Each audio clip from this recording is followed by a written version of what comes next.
Mes frères et sœurs, aujourd'hui nous allons lever le voile sur un sujet que beaucoup de cheikhs ne développent pas assez.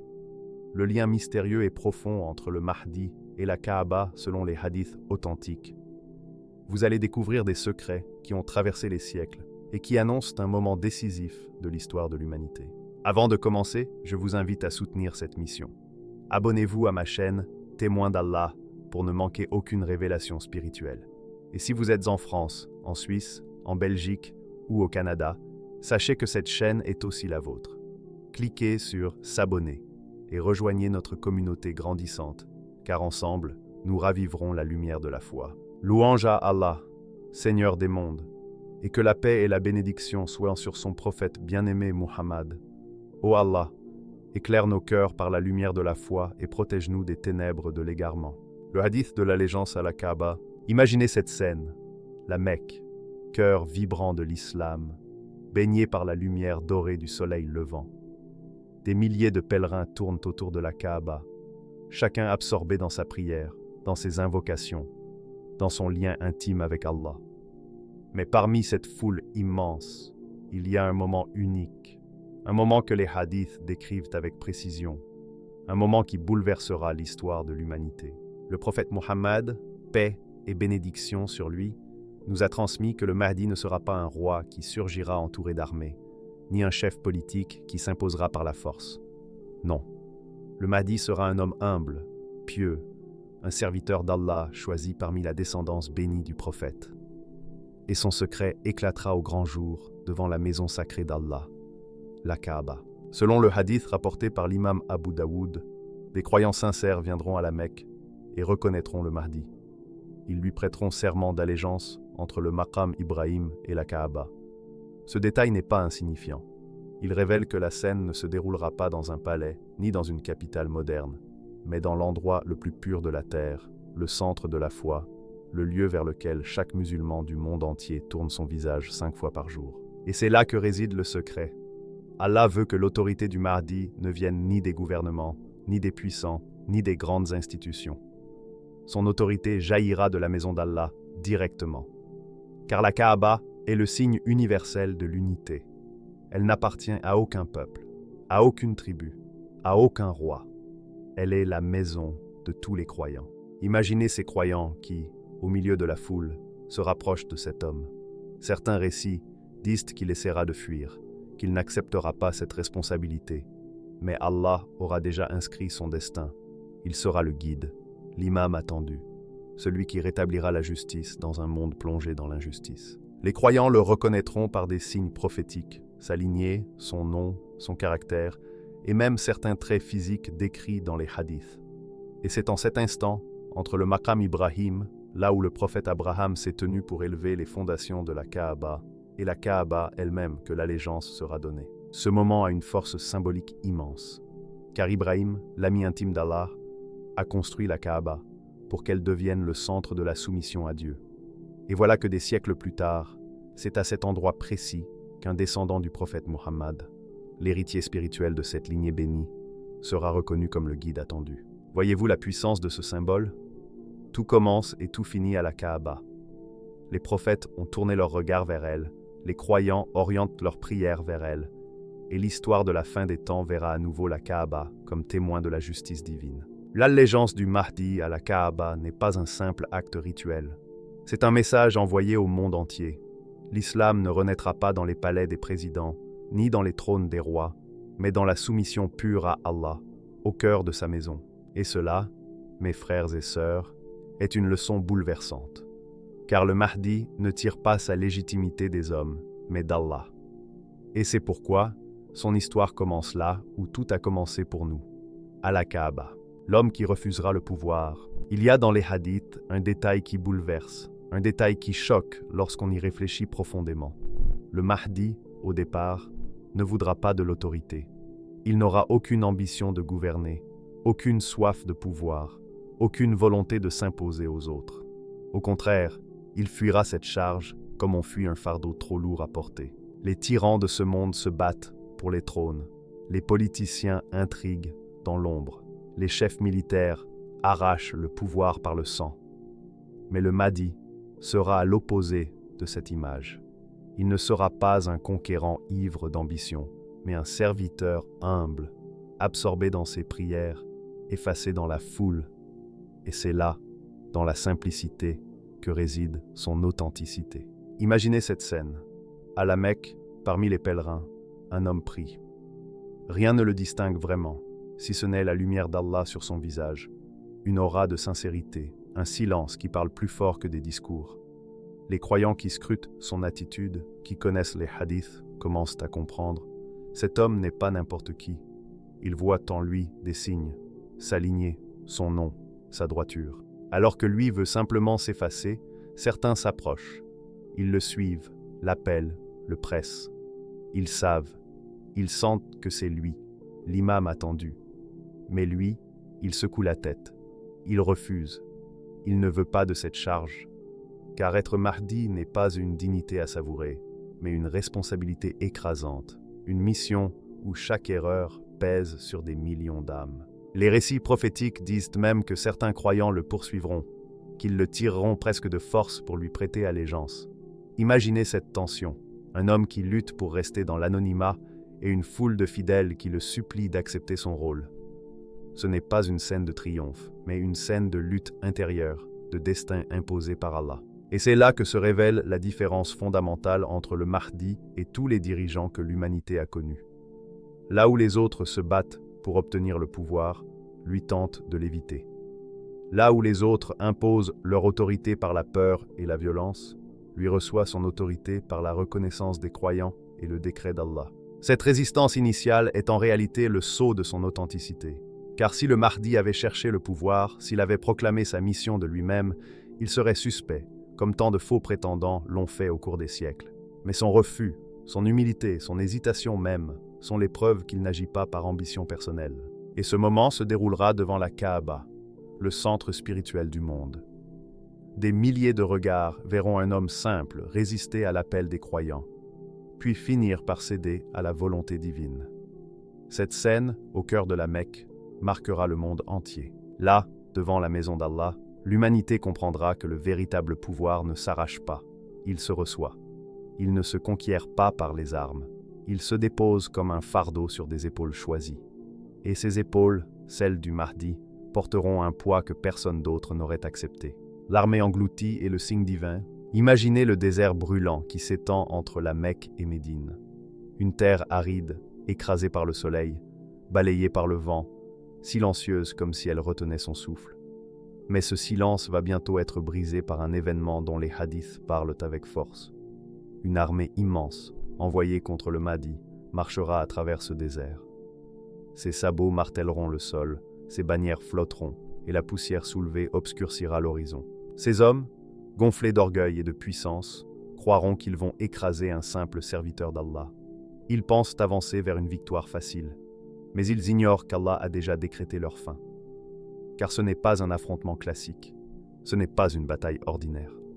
C'est un signe divin, un avertissement qui marquera le monde entier. Le prophète Muhammad, paix et bénédiction sur lui, a rapporté dans un hadith authentique que lorsque cette armée atteindra une plaine désertique, Allah fera trembler la terre sous leurs pieds. Et soudain, en un instant, le sol se fendra, la terre se déchirera comme une bouche béante, et l'armée entière sera engloutie. Pas un seul soldat ne pourra s'en échapper. Essayez de visualiser cette scène, des milliers d'hommes armés, pris de panique, criant, suppliant, courant en tous sens. Mais la terre, implacable, les avalera un à un. Les chevaux, les armes, les bannières, tout disparaîtra dans ce gouffre soudain ouvert par la volonté d'Allah. Un châtiment spectaculaire, rapide, définitif. Et pourquoi ce signe? Parce qu'il fallait que l'humanité sache, sans l'ombre d'un doute, que le Mahdi n'est pas un imposteur. Car au fil des siècles, beaucoup ont revendiqué ce titre sans preuve. Beaucoup ont trompé les foules en se présentant comme le sauveur attendu. Mais ce jour-là, Allah donnera un signe irréfutable. Personne ne pourra nier que celui que l'armée voulait attaquer est bien l'élu, choisi par le ciel. Où sera le Mahdi à ce moment? Pas à la tête d'une armée, pas caché dans une forteresse, mais à la Mecque, près de la Kaaba, entouré de ses fidèles. L'endroit où tout a commencé, l'endroit où l'allégeance a été donnée, devient le centre du monde. Pendant que l'armée s'enfonce dans la terre, lui restera là, protégé par Allah, témoin du basculement de l'histoire. Ce récit n'est pas seulement un avertissement pour ceux qui s'opposeront au Mahdi, c'est aussi un message pour les croyants. Il montre que la protection d'Allah est absolue, que ses décrets s'accomplissent même contre les forces les plus puissantes. Aucune armée, aucun tyran, aucune coalition ne peut se dresser contre la volonté d'Allah. Imaginez l'impact de cet événement sur la planète entière. Les nouvelles se répandent. Les peuples en entendent parler. Certains tremblent de peur, d'autres se rapprochent de la foi. Le monde comprend alors que l'histoire entre dans une nouvelle phase. Ce n'est plus une époque comme les autres. Les signes de la fin des temps sont en marche et le Mahdi est confirmé comme l'élu d'Allah. Ce signe divin n'est pas seulement une punition, il est une preuve universelle. Il fait taire les doutes, il écrase les mensonges, il confirme les hadiths que tant avaient négligés. À partir de ce moment, les cœurs sincères n'auront plus d'excuses pour douter. Le désert, témoin silencieux depuis des siècles, devient le théâtre d'une scène que les générations attendaient. La terre elle-même, habituellement solide et immobile, obéit à l'ordre d'Allah pour protéger son serviteur. Et ce jour-là, l'humanité entière saura que le Mahdi n'est pas un rêve, ni une légende, mais une réalité. La Kaaba comme point de ralliement. Imaginez un instant, une nuit calme à la Mecque, des milliers de lampes illuminant la cour sacrée, et au centre de tout, la Kaaba, immobile, silencieuse, mais plus vivante que jamais. Depuis 14 siècles, ce cube recouvert du voile noir est le cœur battant de la foi musulmane. Chaque jour, des millions de prières dans le monde se tournent vers elle. Chaque année, des millions de pas viennent s'y poser. Mais au temps du Mahdi, ce lieu ne sera pas seulement une direction de prière. Il deviendra un point de convergence humaine, spirituelle et historique. Lorsque le Mahdi se manifestera, ce ne sera pas dans un palais ni dans une forteresse protégée par des gardes. Il sera auprès de la Kaaba, la maison qu'Allah a bénie, construite par Ibrahim et son fils Ismaël. Ce n'est pas un hasard, ce n'est pas une simple coïncidence. C'est une mise en scène divine. Car l'histoire de l'islam ne se comprend pas sans ce point d'origine. La Kaaba n'est pas un monument figé dans le passé, mais un centre vivant qui traverse les siècles.